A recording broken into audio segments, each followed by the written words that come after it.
말씀은 시편 76편입니다. 구약성경 856페이지 시편 76편입니다. 한 절씩 교독하겠습니다. 하나님은 유다에 알려주셨으며 그의 이름이 이스라엘에 크시도다. 그의 장막은 살렘에 있으며 그의 처소는 시온에 있도다. 거기에서 그가 화살과 방패와 칼과 전쟁을 없이 하셨도다. 주는 약탈한 산에서 영화로우시며 존귀하시도다. 마음이 강한 자도 가진 것을 빼앗기고 잠에 빠질 것이며 장사들도 모두 그들에게 도움을 줄 손을 만날 수 없도다. 야곱의 하나님이여 주께서 꾸짖으심에 병거와 말이 다 깊이 잠들었나이다. 주께서는 경외받으시니 주께서 한번 노하실 때 누가 주의 목전에 서리이까. 주께서 하늘에서 판결을 선포하시매 땅이 두려워 잠잠하였나니 곧 하나님이 땅의 모든 온유한 자를 구원하시려고 심판하러 일어나신 때로다. 진실로 사람의 노여움은 주를 찬송하게 될 것이요 그 남은 노여움은 주께서 금하시리이다. 너희는 여호와 너희 하나님께 서원하고 갚으라. 사방에 있는 모든 사람도 마땅히 경외할 이에게 예물을 드릴지로다. 그가 고관들의 길을 꺾으시리니 그는 세상의 왕들에게 두려움이시로다. 아멘.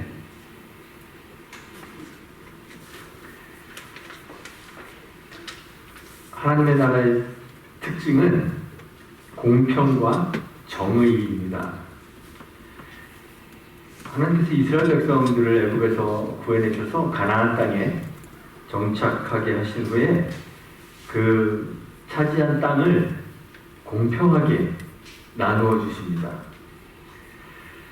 그런데 사람들은 능력의 차이가 있고 또 환경과 또 기회의 차이들이 있어서 공평하게 땅을 분배받았다 할지라도 어떤 사람들은 그 분배받은 땅으로 자기의 부를 늘리는 사람도 있고 어떤 사람들은 열심히 살고 일했지만 그 땅을 팔아야 하는 그러한 지경에 이르는 사람들도 있습니다.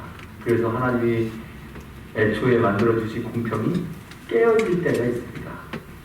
그래서 하나님께서는 안식년과 희년을 제정하셔서 그 공평함이 아주 오랫도록 지속되도록 그렇게 유지되도록 하셨습니다. 이스라엘 백성들을 압제받았던 땅 애굽에서 구원해내셨기 때문에 이스라엘 백성 안에서는 다시는 압제하는 일 또는 압제받는 일이 발생하지 않도록 하나님이 요구하십니다. 그래서 서로가 서로를 종으로 삼는 그러한 억압하는 일이 발생하지 않도록 특별히 힘과 권력 있는 자들이 그것들을 이용하여서 약자를 착취하고 박해하지 않도록 하나님이 특별히 명령을 내리십니다. 그래서 선지자들은 사회의 부조리가 발생할 때마다 억압이 발생할 때마다 공법과 정의가 물같이 또 강물같이 흐르도록 이스라엘 백성들을 향해서 경고하고 요청했었습니다. 그러면 이스라엘 백성들 안에 이러한 공평과 정의가 정말 하수같이 물같이 흘러내렸을까요? 이스라엘의 역사 속에서 공평과 정의가 물처럼 강물처럼 흐른 적은 거의 없습니다. 세상이 본래 그렇습니다. 세상이 본래 공평하지가 않습니다. 태어날 때부터 공평하게 태어나지 않습니다. 어떤 사람은 잘생기게 태어나는 사람도 있고 또 예쁘게 태어나는 사람도 있습니다. 근데 어떤 사람은 태어나 보니까 못생겼습니다. 전혀 매력적이지 않습니다. 공평하지 않죠. 요즘 뭐 금수저, 은수저, 흙수저 이런 얘기들 많이 합니다. 태어나 보니 어떤 사람은 입에 금수저가 물려져 있습니다. 아예 출발점부터 다른 거예요. 어떤 사람은 지혜가 남다르게 태어나는 사람도 있습니다. 그런데 어떤 사람은 지능이 현저히 떨어지게 태어나는 사람도 있습니다. 매사에 자신감 있고 남들과 친화적인 성격을 가지고 태어나는 사람이 있는가 하면, 또 어떤 사람은 너무 내성적이고 자신감도 없고 사람들과 사귀는 것을 어려워하는 사회성이 부족한 사람으로 태어나는 사람들도 있습니다. 태어날 때부터 공평하지 않아. 뭐든지 많이 가진 사람이 적게 가진 사람 좀 배려해주고, 높은 사람이 자신을 좀 낮추고, 자신이 많이 가진 사람들이 자신의 것을 나눠서 세상이 공평하도록 그렇게 좀 자발적으로 만들어준다면 얼마나 좋겠습니까? 사회주의자들이 생각하는 이상적인 사회가 만들어질 수도 있지 않을까라는 기대를 많은 사람들이 가져보지만 그렇게 될 리가 없습니다. 아담 이후 모든 사람들이 본래적으로 가지고 있는 그 인간의 죄성이 공평, 정의 이런 것들의 가능성을 가로막습니다. 우리 그리스도인들은 그런 세상을 꿈꿉니다. 그리스도 예수의 사랑 안에서 모두가 자기를 낮추고 섬기고 공의가, 정의가 하수같이 강물같이 물같이 흐르는, 하나님이 말씀하셨던 공평이 실현되는 세상, 하나님 나라, 이 세상에 만들려는 목표를 가지고 살아갑니다. 저도 그런 목표를 가지고 살아가고 여러분들도 그런 목표를 가지고 살아가야 합니다. 그런데 동시에 우리가 인정해야 될 것이 있습니다. 죄가 다스리고 있는 이 세상에서는 우리가 목표로 하는 하나님 나라가 결코 완성될 수 없다는 사실 반드시 인정해야 됩니다. 개인과 개인 간에, 집단과 집단 사이에, 또는 나라와 나라 사이에 이런 힘의 논리는 항상 있습니다. 세상에 살아가려면 우월한 지위가 있으면 편합니다. 우월한 지위를 이용하면 더 큰 이익을 얻을 수 있습니다. 그래서 빈부의 격차는 점점 더 벌어질 수밖에 없습니다. 아주 발전된 나라는 빈부의 격차가 없을 것 같은데 거기에도 심각한 빈부의 격차는 다 있습니다. 우리가 그런 얘기 많이 하죠. 돈이 돈을 번다. 사실입니다. 있어야 생깁니다. 돈이 돈을 벌기 때문에 없는 사람들은 계속 상대적으로 박탈감을 느낄 수밖에 없습니다. 지혜와 지식이 있는 사람, 힘과 권력이 있는 사람, 돈과 자본이 많은 사람, 인맥이 넓고 사회성 좋은 사람이 원래 세상의 재화들을 독차지하는 것이 세상입니다. 이런 일들이 하나님 나라의 모델이 되어야 할 이스라엘 안에서도 일어났습니다. 선지서들을 읽어보면 자신의 우월한 지위를 이용해서 약자들을 착취하는, 억압하는 사회의 지도자들에 대한 경고가 많이 나와 있습니다. 아모스 선지자는 이스라엘의 부유층을 바산의 암소라고 그렇게 비유합니다. 아모스 4장 1절에 보면 사마리아의 산에 있는 바산의 암소들아 이 말을 들으라. 너희는 힘없는 자를 학대하며 가난한 자를 압제하며 가장에게 이르기를 술을 가져다가 우리로 마시게 하라 하는도다. 5장 7절에서는 정의를 쓴 쑥으로 바꾸며 공의를 땅에 던지는 자들이라고 했습니다. 5장 11절에는 힘없는 자를 밟고 그에게서 미래 부당한 세를 거둔다고 했습니다.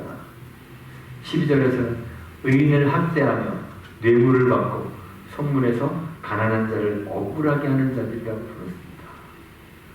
세상이 그냥 그런 거예요.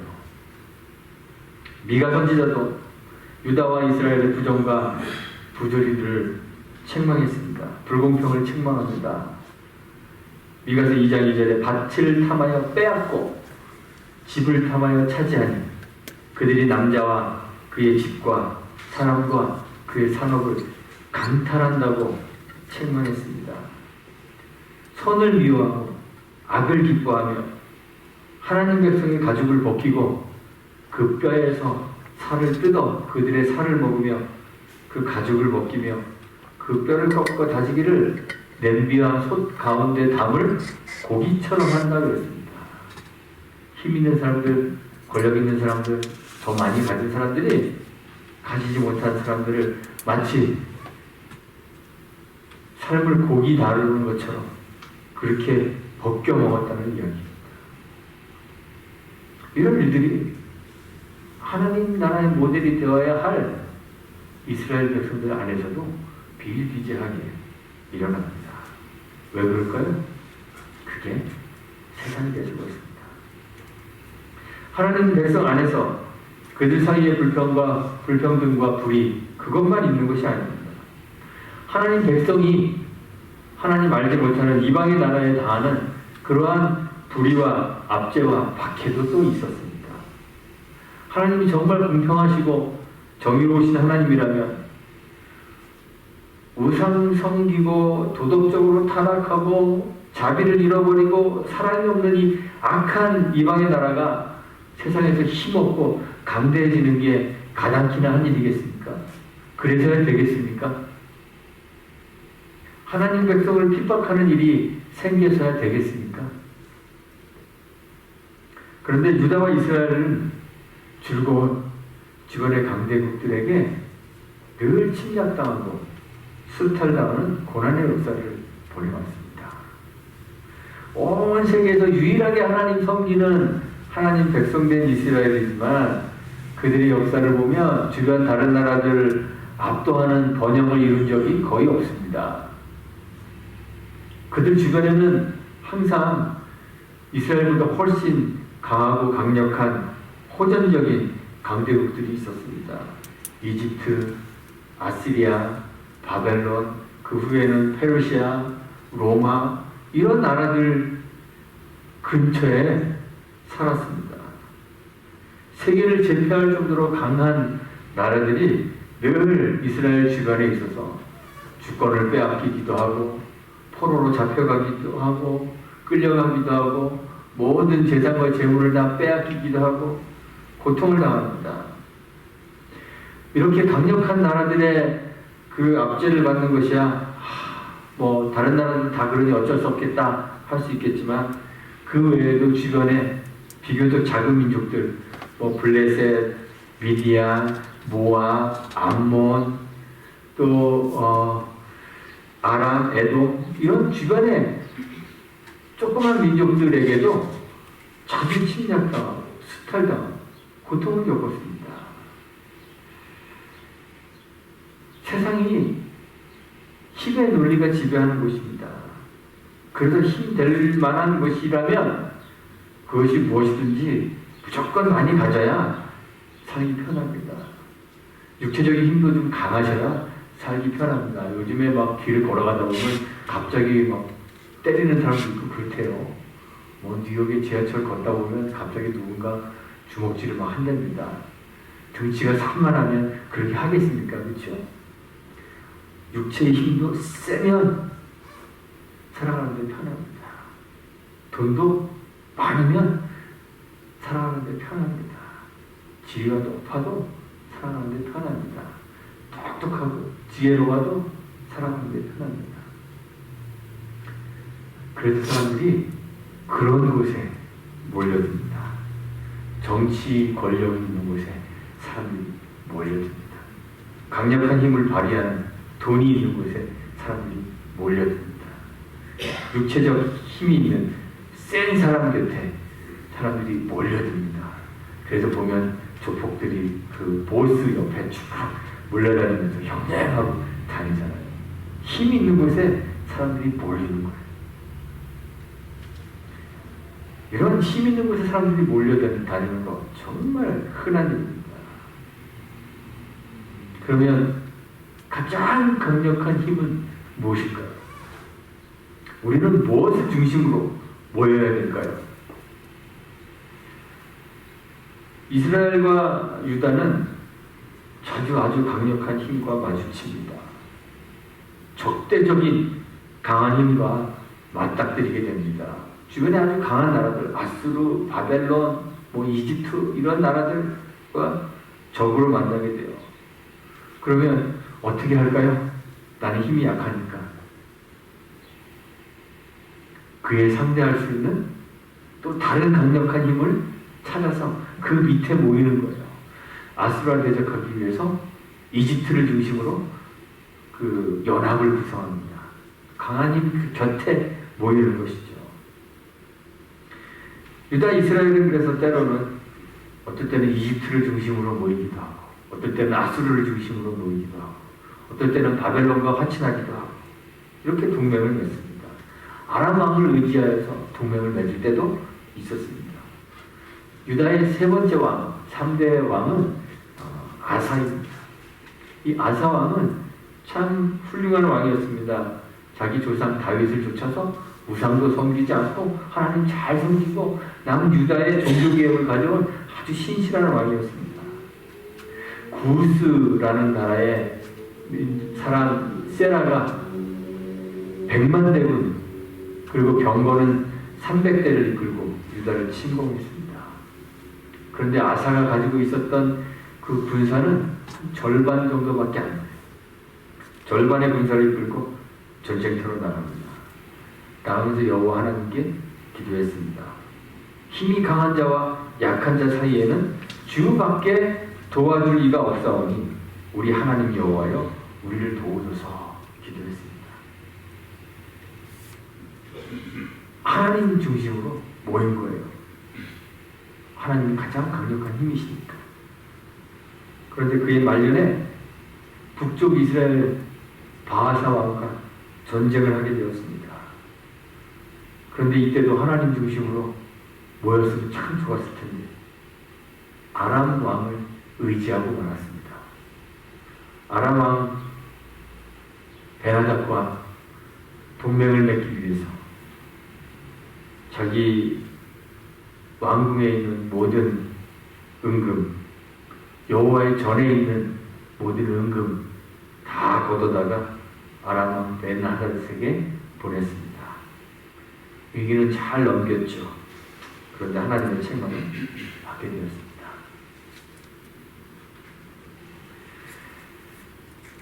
유다가 바벨론의 침공으로 막 포로로 끌려가고 이제 나라가 다 망하게 될 때가 있었습니다. 그때 사람들이 이집트를 의지하려고 했습니다. 이집트와 동맹을 맺으려고 시도했습니다. 이스라엘 백성들 머릿속에 자기들이 생각하는 가장 강력한 힘, 그 근처에 모여야 될 그 힘에 여호와는 염두에 잘 없었던 것 같아요.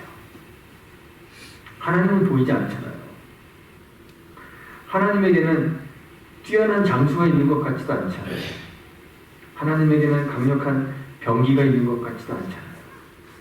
하나님에게는 말도 없고 병거도 없는 것처럼 보이기 때문에 하나님이 주변의 강대국들을 압도하는 강력한 힘이라는 사실을 사람들이 좀처럼 믿으려 하지 않습니다. 아람 왕 벤하닷을 의지했던 이 아사 왕에게 선견자 하나니가 하나님의 책망을 전합니다. 왕이 아람 왕을 의지하고 하나님 여호와를 의지하지 않았습니다. 하나님 대신 아람 왕을 선택한 거죠. 이런 일들이 이스라엘 백성들 역사 속에 많이 일어납니다. 아사 왕은 여호와 하나님이 가장 강력한 힘이라는 사실을 깨닫고 시편 28편의 시인처럼 고백했어야 돼요. 여호와는 나의 힘과 나의 방패시니 내 마음이 그를 의지하여 도움을 얻습니다. 고백해야 했습니다. 구스의 100만 대군을 쳐서 그들을 물리치는 살아남은 자가 없게 만들고 그들의 무수한 물건들을 노력했던 사건 기억할 수 있잖아요. 그걸 기억한다면 하나님 의지했어야 합니다. 하나님이 눈에 보이지 않기 때문에 우리가 그의 힘을 확인할 수 없다. 이렇게 생각하지만 사실 하나님은 당신의 백성들에게 하나님이 얼마나 강력한 분이신지를 늘 보여주고 싶어 하세요. 그거를 보여주세요. 하나님이 힘이시고 피할 바이시고 산성이시라는 사실을 여러 차례 보여주시고 확인시켜 주십니다. 그런데 사람들이 그것을 하나님 힘의 증거로 잘 보려고 하질 않아요. 그걸 확인한 사람들, 그걸 믿는 사람들이 가장 강력한 힘을 얻는 사람들입니다. 아사왕의 아들 이름이 여호사밧이에요. 근데 이 여호사밧이 역대하 17장에 보면 어제 새벽 예배 때 제가 말씀을 드린 성경 본문인데 100만의 대군을 가지고 있었습니다. 왕 주변에서 왕을 지키는 사람만 100만의 대군입니다. 그리고 그 외에도 유다 견고한 성읍 곳곳에 군사들을 가지고 있었어요. 100만이 넘는 군사를 거느리고 있었어요. 그런데 모압과 암몬의 연합군이 유다를 침공했을 때 여호사밧이 기도합니다. 하나님 앞에 기도합니다. 역대하 20장 6절 주의 손에 권세와 권능이 있습니다. 힘은 주님의 손에 있는 것입니다. 능히 주와 맞설 사람이 없습니다. 이렇게 고백하며 기도합니다. 하나님이 가장 강력한 힘이시라는 사실을 고백합니다. 그리고 이렇게 기도합니다. 우리를 치러오는 이 큰 무리를 우리가 대적할 능력이 없고 어떻게 할 줄도 알지 못합니다. 고백합니다. 100만의 대군을 가지고도 사실 그것이 적군을 치는 힘이 될 수 없습니다. 그러면서 고백하기를 오직 주만 바라봅니다. 그렇습니다. 주님 곁에 하나님 곁에 모여들어서 하나님의 힘을 의지하는 거예요. 여호와 하나님이 그의 힘이 되어주셔서 그들은 그저 큰 소리로 이스라엘의 하나님 여호와를 찬송하기만 했는데 여호와 하나님께서 친히 암몬 자손과 모압 자손을 쳐서 진멸하셨습니다. 여호사밧과 그의 백성은 그저 찬송하고 있다가 싸움이 끝난 후에 그들의 재물과 의복과 보물을 탈취하기만 했어요. 얼마나 많이 탈취했는지 사흘 동안 거두어들였다고 성경이 기록하고 있습니다.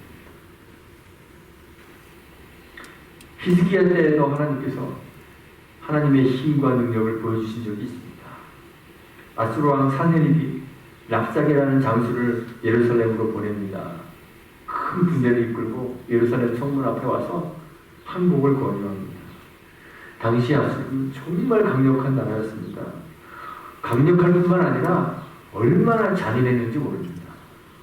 자기가 정복한 땅에 들어가면 그곳에 있는 사람들, 살아있는 사람들의 입을 벌리고 혀를 막 잡아 뽑았대요. 임신한 여자의 배를 가르고 아이를 꺼내서 바위에 패대기 치는 그런 잔인한 일을 저질렀던 사람들이 이 아수르입니다. 얼마나 강력하고 얼마나 무서웠는지 몰라요. 그 아수르의 왕이 이야기합니다. 열국의 신들 가운데 자기 땅을 아수르 왕의 손에서 건진 자가 있느냐? 하낙과 아르밧의 신들이 어디 있느냐? 스발와임의 신들이 어디 있느냐? 그들이 사마리아를 내 손에서 건져냈느냐? 이 열방의 신들 중에 어떤 신이 자기의 나라를 내 손에서 건져냈기에 여호와의 능히 예루살렘을 내 손에서 건지겠느냐? 도발했습니다. 정말 그래요. 아수르는 정말 힘이 넘쳐났고 세계 제국 중에서 가장 잔인하다고 할 만큼 포악했습니다. 그들 눈에 여호와 하나님은 자신들이 짓밟은 이방의 신들과 별다를 바 없어 보이는 거죠. 예루살렘 성 안에 갇혀서 옴짝달싹도 하지 못하고 있었던 예루살렘 거민들은 어떻게 생각했겠어요? 하나님이 그들을 구원할 것이라는 그러한 믿음이 있었겠습니까? 두렵고 떨리고 모든 신들을 다 짓밟아 버렸는데 과연 하나님이 우리를 구원해 주실 수 있을까? 하나님에게는 그들과 같은 강력한 병기가 있으신가? 하나님에게는 납사기보다 뛰어난 장수가 있으신가? 그런데 히스기야가 여호와의 전에 올라가 기도합니다.